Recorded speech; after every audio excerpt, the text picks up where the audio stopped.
Lalong lumalakas ang impresyong ayaw makita ng Iran at ng kanilang mga milisya.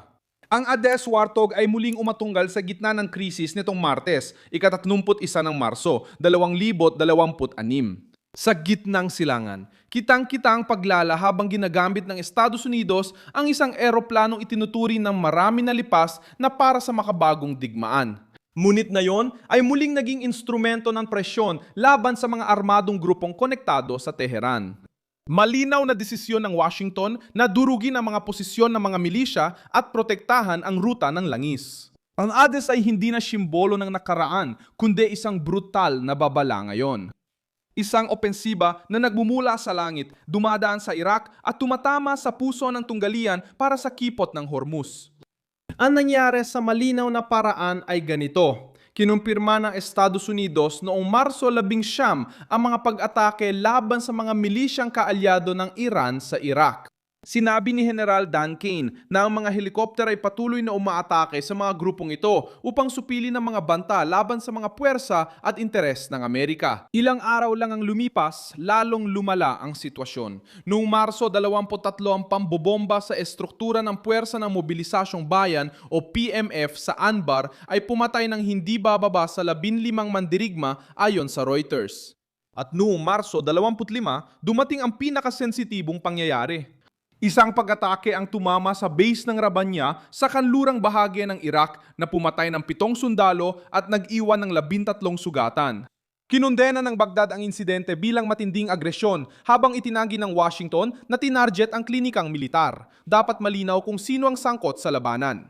Nasa isang panig ang Estados Unidos na may puwersang panghimpapawid, mga helikopter na pang-atake, mga tropang nakaalerto at komando militar na nagpapalakas ng presyon. Sa kabila, naroon ang Iran at ang kanilang network ng mga kaalyadong regional, lalo na ang mga armadong grupo sa Iraq, Lebanon at Yemen. Sa kaso ng Iraq, mahalaga ang PMF dahil pinagsasama nito ang mga paksyon na may matibay na ugnayan sa Tehran. Nakatanggap na ito ng pahintulot mula sa National Security Council ng Iraq para magsagawa ng pagtatanggol sa sarili at tumugon sa mga atake sa kanilang posisyon.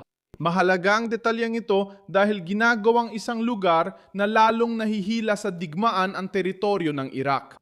Dito, si Hades ay nagiging bahagi ng politika at militar, hindi lang isang sasakyang panghimpapawid na pandigma.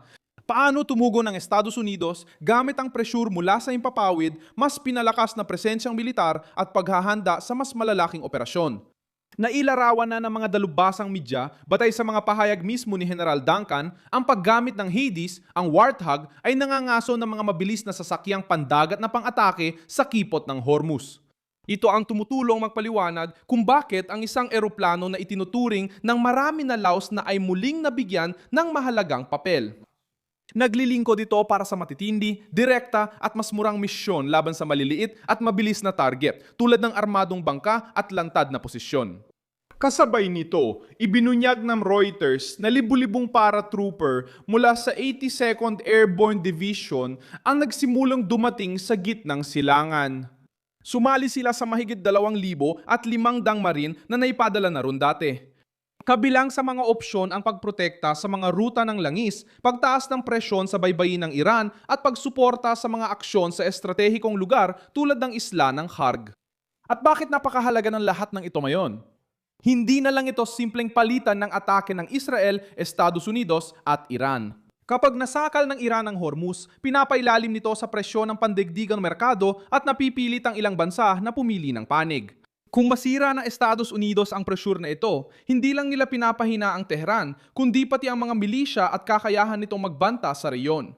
Gustong ipakita ng Washington na handa itong umatake sa frontline sa mga milisya at sa mga ruta na sumusuporta sa kapangyarihan ng Iran.